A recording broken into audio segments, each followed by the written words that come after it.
Hi everyone, blessings. My name is Katie Utterback. I am a certified life coach and I am the lead healer and founder of Elevated Aura, which is an international holistic coaching firm. So here is the video vibe of the month for February 2020. So actually for the 2021 vibe of the month video, I'm actually going to share my screen and I put together a little presentation. So the month of February is actually incredibly powerful. We started off the month with the Imbolc, or if your ancestry includes Irish or Scottish lineage, like mine, St. Brigid's Day. And I actually have a depiction of the Imbolc pictured on the slide. But let me just tell you a little bit about what the Imbolc is. So historically, the Imbolc Festival was around February 1st, February 2nd, and it marked a day where we honor the halfway point between winter and spring. So we continue to celebrate and honor this day, the Imbolc, by turning inward and preparing for our own awakening. And that's kind of what I have pictured here. You have this beautiful woman who's starting to awaken. You can kind of see the fire in her belly is starting to transform, but you can see still kind of above her head, kind of representing the crown chakra, awareness, consciousness.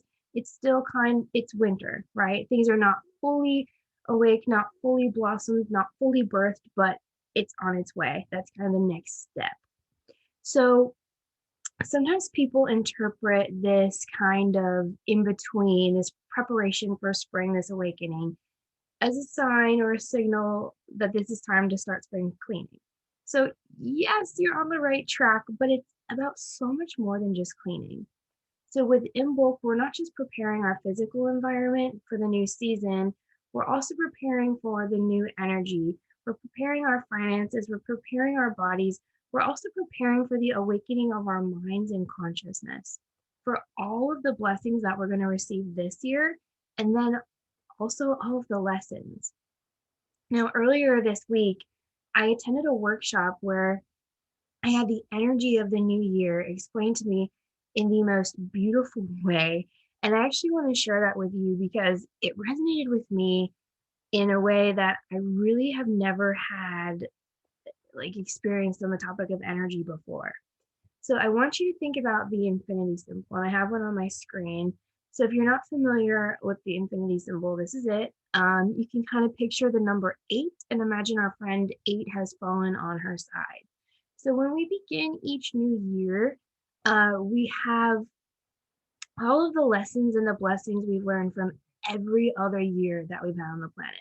So we're not coming into a new year. So everyone that was around in 2020, we're coming into 2021 with all of the knowledge, all of the lessons and the blessings that we had in 2020.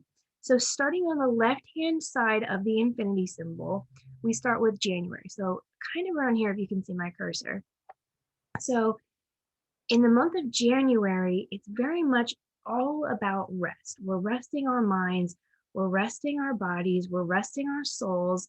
And the idea is that when the time comes and we're called to action, that we have the energy to keep going, that we have the energy to bring our authentic gifts to the world. So even if we're resting or we're not working toward our goals, we're still moving forward in time. We're still moving forward in terms of energy. And that's kind of what's represented here by this infinity symbol.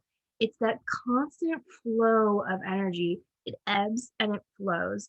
It recycles, it alchemizes, and it comes back again. So now it's February. We started out the year, January 2021, on the left-hand side of the infinity symbol. And the energy that we output in January brought us, or I should say moved us, here to where we are in So it moved us here to where we are in February. Now watch this, because this is where it really starts to get magical.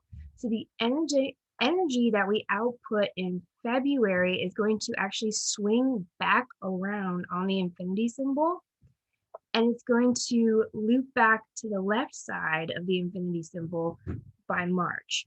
So as we go through March, it's going to swing back on the energy back to the right side of the infinity symbol in April. It's going to go back to the left in May, and then so on back and forth until we finish the year. Now, I'm guessing that most of you have heard the phrase, you attract more of what you focus on, or what you put in is what you get out. So the same is actually true for all of us. The more that we focus on the things that we do want, the more we're going to attract those things in our lives. And the inverse is true as well. The more you're looking for evidence that the universe is conspiring against you, or someone has it out for you, or that you have a tough road ahead of you, of course you're going to find evidence that supports that theory. So the more we focus on the things that we do want, though, the more we're going to attract those things in our lives. And what that means, though, is that it doesn't mean that you can just hum or think a thought and then the good stuff happens. That doesn't mean that there's not going to be challenges. That doesn't mean that there's not going to be hard work involved. Now, if you're a manifesting generator in human design, maybe you can think something and it could happen. But in my case, in most people's cases, no. Even when you're dealing with manifestation, you're still working with the laws of the universe. The universe is responsible for the timing, not us. So I want to give you an example about love, because love is a huge, huge theme in February. So if you're looking to find love, let's say you're single, you want to start focusing and acting like you're already in love. You're already in a relationship. You want to show the universe that you have that commitment, that you have the space to give someone, because if you're not allowing room for that energy, if you're not allowing room for another person to share a bed, to share a meal, to have someone else's preferences trump your own, you're not making room for someone to come into your life. And even if you are in a relationship, you need to continue to date yourself, because we are in a lifelong relationship with ourselves and ourselves only. The only person that you are with your entire life, the only guaranteed person is yourself. And if you neglect, reject, or abandon what it is that you truly want, need, or desire, you are not going to find what it is that you want. It's not going to just magically appear if you continue to deny it. So how do we date ourselves, especially if you're married? I have a lot of clients who ask me this. How am I going to date myself? Write yourself love notes on the mirror. Put on a nice outfit. Buy yourself lingerie that you feel confident in. It does not have to be for the other person. The other person doesn't even have to see it if you don't want them to. This is about you. What makes you feel confident when you're walking down the street or you're talking to your boss? If that's because you have something on underneath, do it.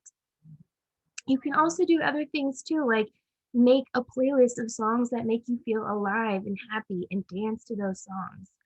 You can take yourself out on dates where you go to a concert, a movie, travel, go to museums, art exhibits, parks, and then out to your favorite restaurant. Buy yourself flowers just because.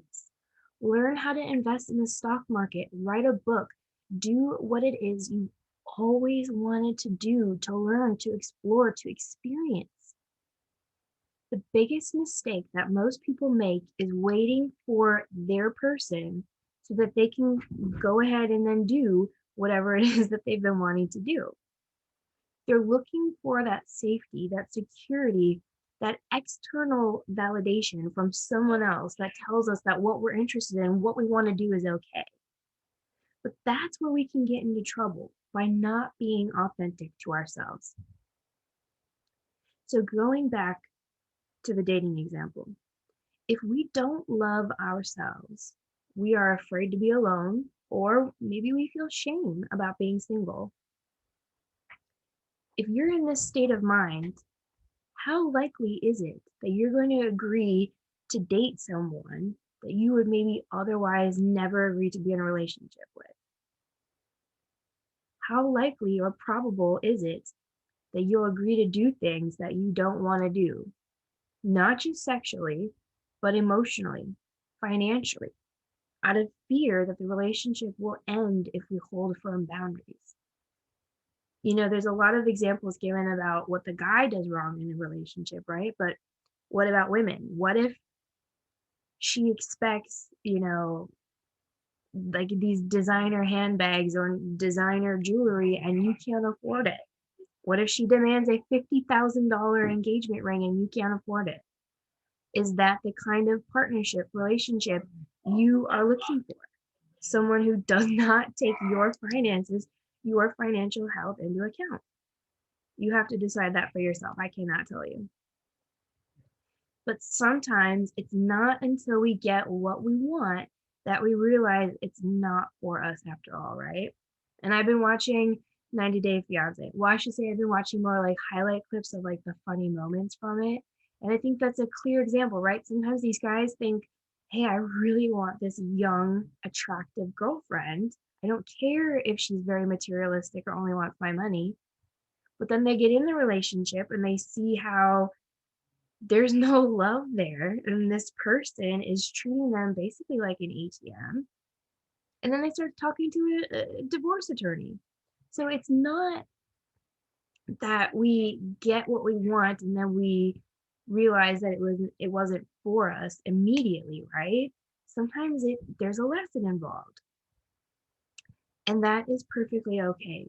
I have had to learn my own lessons. I have a non-romantic example for you. But one time I invited my niece and nephew to my apartment to go swimming, and they were there for so long that everyone started getting hungry. So my sister decided to order more than $100 worth of Thai food. Um, Now, I got actually stuck with this bill. Had I known I was going to be paying for $100 plus worth of Thai food that was gobbled up essentially before I got to it, I would have ordered something way more affordable for me at the time, which would have been pizza, or even here in Southern California, like a taco shop. But in a desperate, and I mean desperate, hope that I would be liked and accepted by this particular sibling, I ate the bill and nothing else. So I hoped that by swallowing my true feelings of panic about the bill and just acting cool, that my sister would like me. But it didn't work.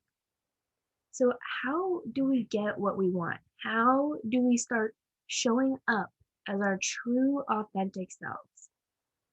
And the answer is by taking baby steps every single day, doing small things that help us romanticize our life now. Because when we're grateful for what we have, when we're not asking for more because we're so busy enjoying the blessing that we already have, that's when we receive more blessings. It's taking baby steps every day to show up and live your life as your authentic self or your highest self. So I'll give you an example from my personal life again. So when I was working in the office, I would pretend that I was on my way to a dance class in the morning. So as I was commuting to work, I would play music that made me feel happy and alive and would put me in a better mood. And I would do the same thing on my evening commute, only I was focusing on letting go of my workday so that I could be present for my family. I wanted to walk in the door and be happy to see my husband, be happy to see my puppy, and not be worried about just dumping my whole day on my husband or taking my anger out on my, assignments not being approved right away, or just something silly like that, right? Taking that out on my puppy and being like, okay, I want to sit on the couch and mope instead of playing with you.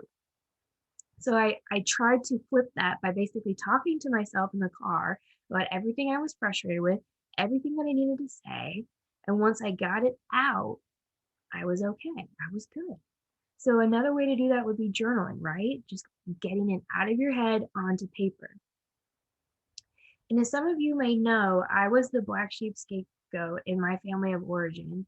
So for me, that meant that I basically was taught to believe that I was worthless as a human being.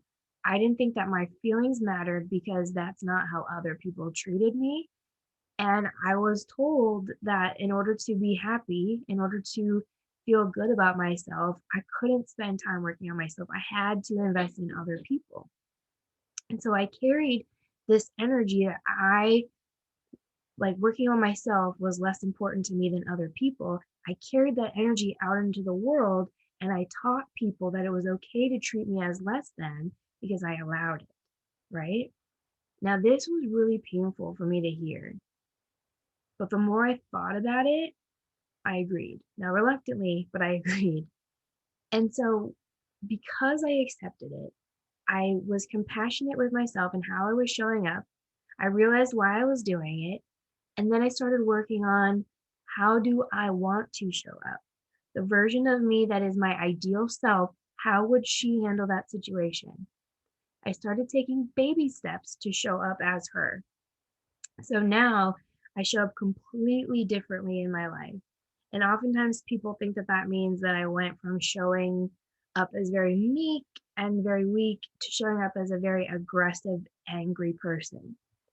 And then I did kind of fall into a lull of being angry and aggressive for a while after narcissistic abuse, which is completely normal. But now that I've been no contact for 2 years and I've been diligently working on healing my inner child wounds, codependency, and self esteem through self love, I'm showing up as a very lighthearted, happy go lucky girl because that's who I am authentically. I love moons, meditations, and mermaids, and I allow myself to learn about these topics, and I've found other people that equally enjoy these topics. That excitement, that energy moves things. So once I found people that didn't think I was odd for being an adult that wanted to be a mermaid and talk about chakras, it gave me the permission I needed to start falling in love with myself, to start accepting myself for who I am as I am, to be able to validate myself internally and stop seeking approval externally. So that brings us to the topic of self love. So, February is a month dedicated to love and self acceptance. And a lot of people believe that self love just involves taking a bath or going to the spa or baking cookies. And yes, honestly, these are all really important aspects of self love. But self love is so, so, so much more. Self love is actually a journey filled with a lot of emotional growing pains. It's meeting parts of ourself that were wounded, abandoned, and rejected, not just by others, but also by ourselves. So self love oftentimes starts with bubble baths and positive affirmations, but the real self love work involves mirror work and shadow work, looking at ourselves directly in the eye in the mirror and coming face to face with all of our demons. It's sitting in silence with our anger long enough to learn that her real name is sadness, that we're hurt. Because remember, anger is a bodyguard emotion, meaning when we're angry, there's usually another emotion that we are feeling underneath. So when you get angry, if you can, try to catch yourself and ask, what about this situation is making me feel vulnerable? What about this situation is making me feel fearful, small, unheard, judged, shamed? So this is actually a really important point too. So today that I'm recording this is February 11th, 2021. And this is the day that we actually moved a new moon. We have a new moon in Aquarius. And not only do we have a new moon in Aquarius, we have 6 planets, 6 in the Aquarian energy. Plus we have the Mercury retrograde in Aquarian energy. So we have a lot going on in Aquarian energy. And Aquarian energy is the more light, creative. It likes people being different. It's open to change. Um, and the thing about change is that there are some signs that do well with it, some signs that don't. I am a Taurus, so I'm actually a sign that doesn't normally do well with change. Taurus is a very stubborn, I like things the way they are kind of attitude, very materialistic because safety, security, that is really important. So, with this energy, you might be feeling called to do something that feels a little bit different, a little bit odd. And that's because all of these alignments of these planets, all of these energies are asking us to step forward in our true, authentic selves, and especially in two big areas for the rest of February. your money, your finances, and your relationships with other people. That's where the energy is the hottest right now for every single sign. And so before we kind of finish the rest of this self-love talk, I just wanted to interject this stuff about the new moon because it is so powerful. So for the rest of February, especially if you're watching this around the 11th, 12th, 13th, 14th of February, make sure that every thought that you're thinking, that you're saying those positive affirmations, because this is that time where that energy of creating new beginnings is really supported. And especially with the Aquarian energy, it's asking us to stand out, be different, use our creativity, even if it scares us, to show the world the different options, the different ways of doing things. So I think that was actually a perfect way of segueing into this part of self-love, which is, how do you react when you receive a compliment or praise? So remember what I was just telling you about how you might be pushed into doing things that maybe you normally wouldn't want to do or normally would feel uncomfortable doing. There's just something about it that's just making you feel called to do it. Or maybe you're feeling like, I don't know, fuck it, I'm just going to go do it with the pandemic. This is the time to try it. But I want to talk to you about the familiar versus the unfamiliar. So if you're somebody that reacts negatively to a compliment, if you kind of reject compliments or you insert your own criticism, there's a reason that you're doing that. And the reason is because you're not practicing self-love, because you were not taught it. So if I told you, for example, that I liked your coat, would you say, oh, this whole thing is like 7 years old and has a hole in it? Can you believe? I mean, I sometimes do that, but that's not healthy, right? So this is what we're trying to break out of. So the next time you get a compliment or someone says something that you did that was well, say thank you. We don't need to interject our own criticism, but I want to explain to you why that's happening, because I think that once you understand why it's happening, it's a lot easier to kind of start correcting that behavior. Because to be honest with you, when I first started working on positive affirmations and saying them in 2014, I think was the year I found affirmations, I didn't believe them at first, and it felt so strange saying them out loud. So that's fine. Most people start out that way. But this is what I want to explain to you why it feels weird to hear that. So if I told you that I loved your best-selling book, we're going to go back to an example. If you wrote a best-selling book and I told you I loved it, what would you tell me? Would you tell me that that book was shit, it was garbage, it was trash, it should have never been published? Would you say thank you? That you worked hard on it. You're glad I enjoyed it. So do you see the difference?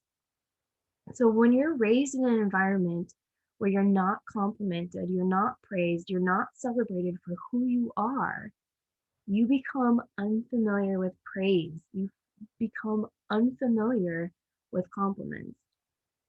And we reject things that we're unfamiliar with because it wasn't even that long ago when it was the unfamiliar that was so dangerous. It was the unfamiliar that could really kill us. Think about it. It wasn't really even 500 years ago when we often spent our entire lives in the same part of the world with the same people, eating the same food, playing the same games, drinking the same beverages out of the same containers. We became so familiar with what we knew that a different taste of our food or drink could indicate potential harm to not only us, but to our loved ones. So our survival and our security depended on the known, the familiar. And that's why you hear so many stories now too about women talking so openly about their period and having their menstrual cycle. It wasn't that long ago when women were isolated or possibly marooned for being unclean. So you can even see this behavior, this need to survive modeled in toddlers, right? These young children who demand to eat the same foods that they know, They want to use the same utensils, the same fork, the same spoon, the same plate, the same cup. It's because they know it. It's not because it's pink or has a certain character on it, right?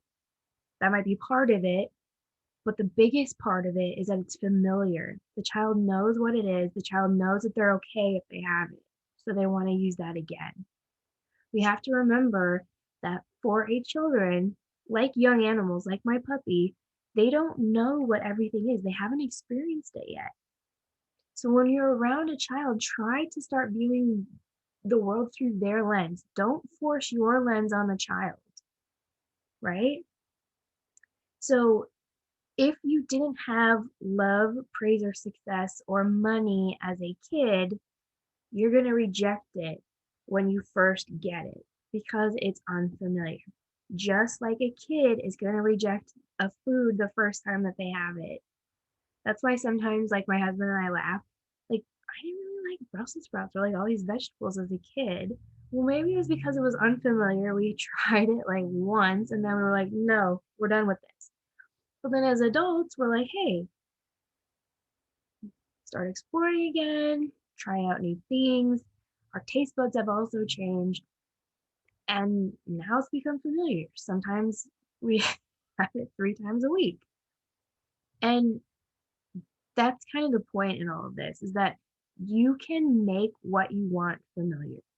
You can change your thoughts by intentionally becoming mindful and then taking those baby steps.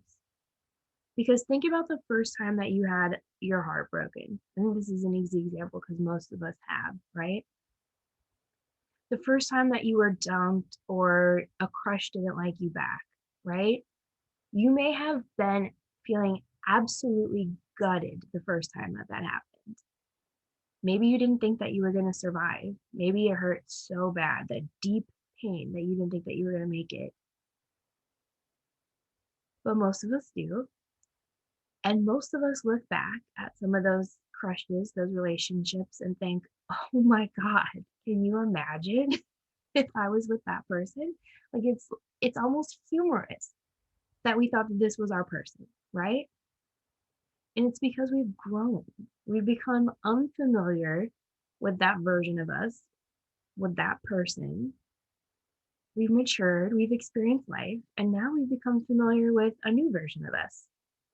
We become familiar with a new person that excites us, that motivates us, that turns us on. And so that person has become our new person. So this is just further proof that you are what you think. So if you think that you can't, you're absolutely right. But if you think that you can, you're also right. So use the month of February to really think about, what does it feel like when I'm living my ideal life? How do I feel? How do I show up? Write it in your journal and really think about it. Come back to it at the full moon, at the end of the month, or even in a couple months from now, and check in on your progress. And if you're a more visual person, if you like seeing pictures more than the words help you, create a vision board. There's tons of ideas for you to express yourself. I am not going to be the all being genie who can tell you, create a vision board, journal it out. So if you find something that works for you, go and do it. But if what I said resonated in this video, use this. Use what I'm sharing with you. Because that's the point. That's the point of this Aquarian energy. We're becoming more and more of a collective. We're working more and more in tandem with one another because that's what we're here to do.